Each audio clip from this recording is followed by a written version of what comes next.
maybe two of our Strixhaven main brings them. characters' journeys of Aang being on this kind of like fun-loving, But I think adventure, it's actually adds a excitement with his fun friends, journeying the element, world. being able to snake him Meanwhile, from your Zuko has been sideboard. cast out of his I feel home, like this and was now a has to card that go we on a had. search for the Avatar. Yeah. Didn't we have Now, a colorless removal lesson real before? quick, there is a question that I've seen a few times in chat. And 5 mana, exile target non-land permanent. Its controller So we've draws seen a a card. couple So cards, very similar to create Introduction to a clue Annihilation. instead of the investigates Right. keyword.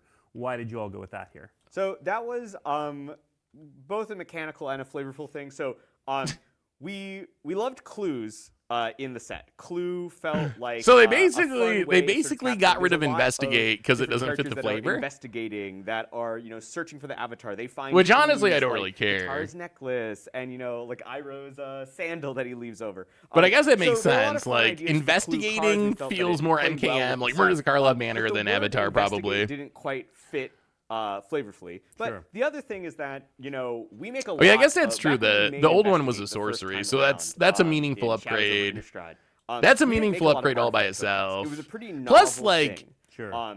But This gives a nowadays, we make clue kind of a that your lot opponent's of gonna have to artifact spend 2 tokens. mana We to make sack when this treasure, we just make straight up food, there's draws you all a sorts of card. things So it that is show up in a lot of it is a sets. pretty And pretty big typically, upgrade. We don't have a special Lessons word were for that. actually like We just pretty bad last say, time "Make that around. token." Right. Like they so still saw because of play that, too, even though they at least were in this set, bad. decided that But investigate like wasn't the perfect mascot word for exhibition us. saw a little bit of play. Meanwhile, Containment if breach we saw a make little it bit of just create a play. clue, it lines up better I with a lot played of the necrotic other fumes in effects some decks. that, No one else. more, No one else really did. modern Reduced Magic memory is players kind are of the used to same seeing way. in Like games. I saw them a So few that was kind of the times. decision for this set. Environmental sciences saw We'll quite see a bit if of when clues play. come back, if maybe it's in a very fitting setting, maybe investigate will return, or maybe we'll not use that word. I think we're kind of still open to that, but here we wanted to line it up more with the set. Also, as we've seen. On Okay, previous and sure, future whatever. cards, Clue, makes investigate, clue it all tokens and it's other all the such same in things without gameplay. It lining doesn't up really with that matter. more sense.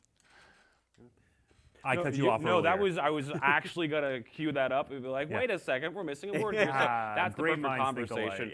yeah. But also we are asking players who already learn a lot of words with the set already, with 4 new mechanics related to the bending elements. So taking away other words to learn the rule text and just understanding what the card does will help, especially new players who are fans of I Avatar will say playing I do the not set, buy that argument learn at the all. words that they already I understand think that is the out of worst the argument I've heard and Wizards then made about anything in a use them to while. learn what Because things are, every and set then we go to, say, they why put are all those magic flavor learned? Oh, words there's a on whole there. mechanic around Like if it. you were It's actually really concerned about Yeah, players there's certainly some amount if you of were actually confusion concerned with about players. players having It's too many great words, food. Like, okay, that then we makes wouldn't sense. have so many Is he flavor investigating? words They're like, in oh, well, mechanics that it's gotta actually be do different. literally nothing It's gotta gameplay be different wise. from food or And from players treasure just have to because it learn has to a look special over. meaning. In So I reality, feel like maybe it's that's a the same thing. pretty lackluster argument. Our But next lesson I do is think one that's that gonna naming get them chat clues going. We makes have- way more sense. Yep, yep. Yep. All right. 1 Little mana, combat target trick creature. here, You control but, gets it +2/+2 does until have end of turn. That tag creature, for, if it's an ally, ally. it also gains flying That's until right, end of yes. turn. So allies Yep, we'll yep. get into a little bit more Uh, moving forward. But ally That again I can came see from that implications of exploration this. what are So like you're an things that aggro deck feel with really it all connected to depends the on Avatar learn. world? Like What without is the- learn what are the cards, vibes this we're becomes trying much to less capture that really exciting. make it But I feel could see an like aggro deck Avatar, where you would beyond like just, play the something core similar bending. And one of the to things is that the heroes of the like story Professor of are not Symbology. from Grab one Yip place. Yip from They your are from all over sideboard the world, and then from like all the swing in different for Alpha nations. Strike in there. I could see Ultimately, that being a thing. the Hey, how are you, game Smiley ends up Nolan? With members from all 4 nations, but also for non-benders and benders from different areas of the world. So we really wanted to have something that felt like it captured that idea of people. Appa from just kind of all floats around like different a areas and blimp. walks of life and power sets. Yeah, it's just hard combining for me to together, take Wizards teaming up seriously together. when they argue and about things being too Ally was an confusing based existing on type in some other Magic stuff. But I that do think also had that same Investigate flavor. would be Allies were very just all weird 5 in this colors, set and they work for together. over making a clue. we So I felt think like it was a a great right choice fit to go with to clues, bring but something I don't know from if I Magic buy history that back argument in and, specific. capture the same flavor in a new setting. Yeah. And we are going to talk more about allies later. We've got an entire section on that. So we'll come back to allies. Yip Yip is a card name that, like when it's like, oh, we're making the Avatar set, we got to have a card called this. So just, Yeah, it never once changed. It was put in, and it was like, that's it. I'm a huge proponent of when you are playing, saying the same things as the characters in the show when you're playing a Universes Beyond set, because it's just really fun and resonant. So I'm looking forward to the tallies of Yip Yip counters at pre-release. I don't let's know. take I mean, I guess that another- makes A look at sense. another card. Let's take a look at Solstice Revelation. It depends. So It depends on if you like this, this is a if you pretty like it or sweet, not. If it comes lesson. across So cringy, do I can red, see it being exile bad. cards But on the top of the Soul library. Stick When you Revelations, exile a 3 non-land mana, card, you may cast Lesson. that card Exile without from paying the its top of mana your cost. library into your exile If the 9-lane card. You may spell's cast that card mana without value paying is its less mana than the cost if number its of spell's mana mountains value is you less than the number of don't cast mountains that you card this way. control. Into your